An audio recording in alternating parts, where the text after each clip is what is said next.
Hello बच्चों, आइए प्रश्न को देखते हैं। निम्नलिखित में से प्रत्येक n में मतलब n प्राकृतिक संख्याओं का समुच्चय कहलाता है। एक संबंध परिभाषित करते हैं कि x प्लस 4y बराबर होता है 10 के। अब यहाँ पे x और y दोनों ही अवयव प्राकृतिक संख्याओं का समुच्चय लिया गया है। उसके बाद हमें बोला गया है कि निर्धारित कीजिए कि उपयुक्त संबंधों में कौन कौन से संबंध स्वतुल्य, सममित तथा संक्रामक है।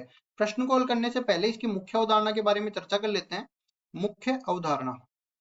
अब देखो, जब भी हम लोग किसी संबंध के स्वतुल्य, सममित या संक्रामक होने की बात करते हैं, उससे पहले संबंध को परिभाषित करना होता है। जैसे किसी समुच्चय ए के लिए मैं संबंध को परिभाषित कर देता हूँ, ए से ए में।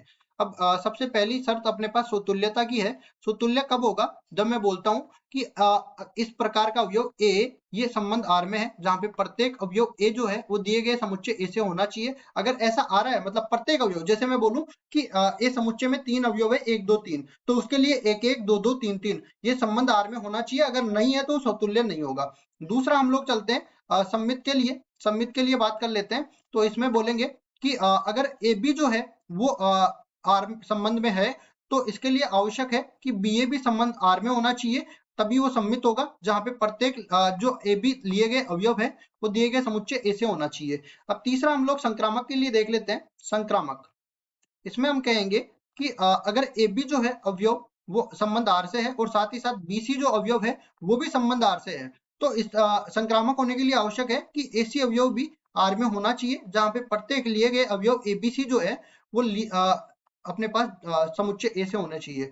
अब देखो, पहले तो मैं संबंध को परिभाषित कर लेता हूँ। संबंध अपने पास समुच्चय निर्माण रूप में इस तरह से परिभाषित है कि आर, इसको मैं कह सकता हूँ कि आर एक्स वाई क्रमित युग्म के रूप में ये होगा, जहां पे x plus y x plus 4y बराबर 10 के बराबर ये होना चाहिए। अब इसको देखो, हम लोग रोस्टर रूप में लिखते हैं। इसमें n के रूप में ये परिभाषित है, मतलब केवल हमें प्राकृत संख्या ही लेनी है, x और y दोनों के मान। तो सबसे पहले हम लोग क्या करेंगे, इस संबंध के लिए रोस्टर रूप में बदलेंगे।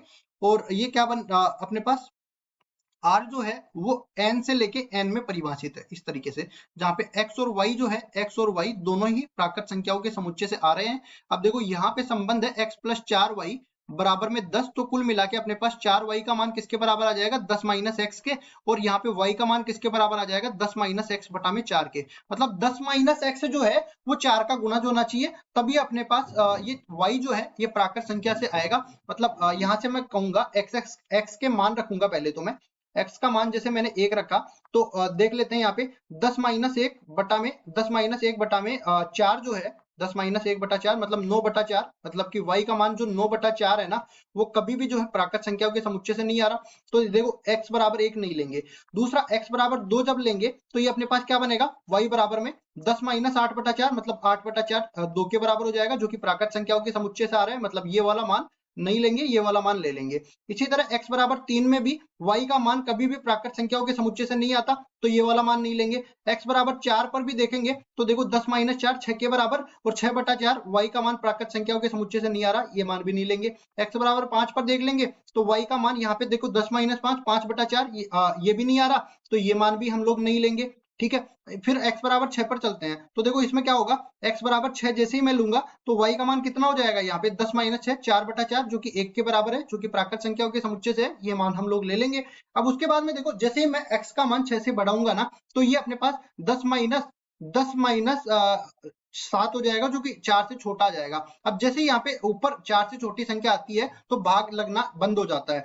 तो 6 से बड़ी संख्या में कोई रख ही नहीं सकता, तो केवल 2 संख्या अपने पास आई। मतलब क्रमित युग्म अगर मैं बनाऊंगा ना, तो 2 का क्रमित युग्म 2 के साथ बनेगा, और 6 का क्रमित युग्म 1 के साथ बनेगा।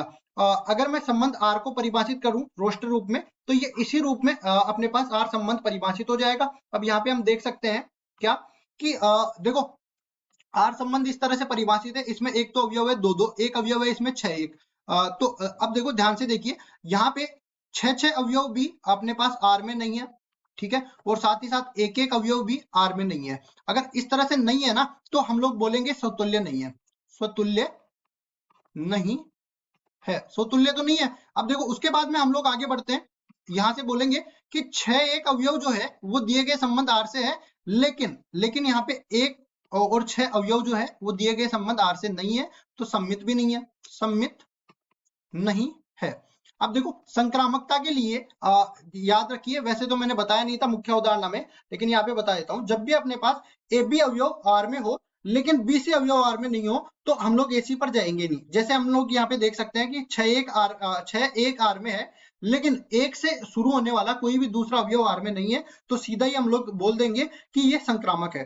तो हम लोग बोलेंगे ए बी जो है वो आर में है, ए बी आर में है लेकिन बी सी आर में नहीं है, बी सी आर में नहीं है, तो एसी के लिए हम लोग जाएंगे नहीं, हम लोग सीधा ही बोल देंगे कि यहाँ पे आर संक्रामक है, संक्रामक है, आर संक्रामक है। तो यहाँ पे देखो सौतुल्य नहीं है, सम्मित नहीं है और संक्रामक नहीं है। प्रश्न में हमें क्या पूछा था कि कौन से संबंध सौतुल्य, सम्मित और संक्रामक है, तो हमने बोल दिया कि ये संबंध आर जो हमने परिभाषित किया था ये सौतुल्य भी नहीं है और सम्मित भी नहीं है और संक्रामक है। ठीक है, तो यही हमारा उत्तर हो जाएगा। आशा करता हूँ ये सवाल आपको समझ में आया होगा। धन्यवाद।